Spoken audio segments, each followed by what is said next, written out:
प्रिय भक्तजनों, आज हम कार्तिक मास कथा के अंतर्गत अध्याय 20वां का पाठ करेंगे। इसके पहले के सभी अध्याय हमारे YouTube चैनल पे उपलब्ध है। आप सभी चाहें तो वहां से जाके पढ़ सकते हैं। आइए कथा श्रवण करते हैं। अब राजा पृथु ने पूछा, हे देवर्षि नारद, इसके बाद युद्ध में क्या हुआ तथा वह दैत्य जलंधर किस प्रकार मारा गया? कृपया मुझे वह कथा सुनाइए। नारद जी बोले, जब गिरजा वहां से अदृश्य हो गई और गंधर्वी माया भी विलीन हो गई, तब भगवान वृष ध्वज चेतन हो गए। उन्होंने लौकिकता व्यक्त करते हुए बड़ा क्रोध किया और विस्मितना जलंधर से युद्ध करने लगे। जलंधर शंकर के बाणों को काटने लगा, परंतु जब काट न सका तब उसने उन्हें मोहित करने के लिए माया की प्रवृत्ति का निर्माण कर अपने रथ पे बांध दिया। तब अपनी प्रिय प्रवृत्ति को इस प्रकार कष्ट में पड़ा देख लौकिक लीला दिखाते हुए शंकर जी व्याकुल हो गए।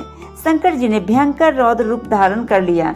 अब उनके रौद्र रूप को देख कोई भी दैत्य उनके सामने खड़ा होने में समर्थ नहीं हो सका और सब भागने छिपने लगे। यहाँ तक कि शुंभ निशुंभ भी समर्थ नहीं हो सके। शिव जी ने उन शुंभ निशुंभ को शाप देकर बड़ा धिक्कार कर कहा, तुम दोनों ने मेरा बड़ा अपराध किया है।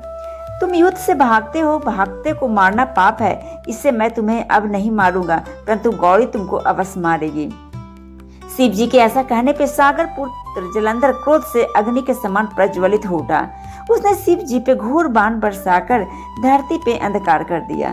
तब उस दैत्य की ऐसी चेष्टा देखकर शंकर जी बड़े क्रोधित हुए तथा उन्होंने अपने चरणांगुष्ठ से बनाए हुए सुदर्शन चक्र को चलाकर उसका सिर काट लिया।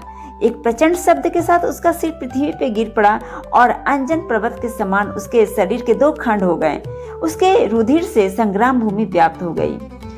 शिवाज्ञा से उसका रक्त और मांस महारौब में जाकर रक्त का कुंड हो गया तथा उसके शरीर का तेज निकलकर शंकर जी में वैसे ही प्रवेश कर गया जैसे वृंदा का तेज गौरी के शरीर में प्रविष्ट हुआ था। जलंधर को मरा देख देवता और सब गंधर्व प्रसन्न हो गए। मां शारदा की प्रेरणा स्वयं सहाय। प्रिय भक्तजनों, आज तक की कथा यहीं तक। आगे की कथा हम कल के वीडियो में सुनेंगे। तब तक के लिए आप सभी का दिन शुभ हो, मंगलमय हो। धन्यवाद।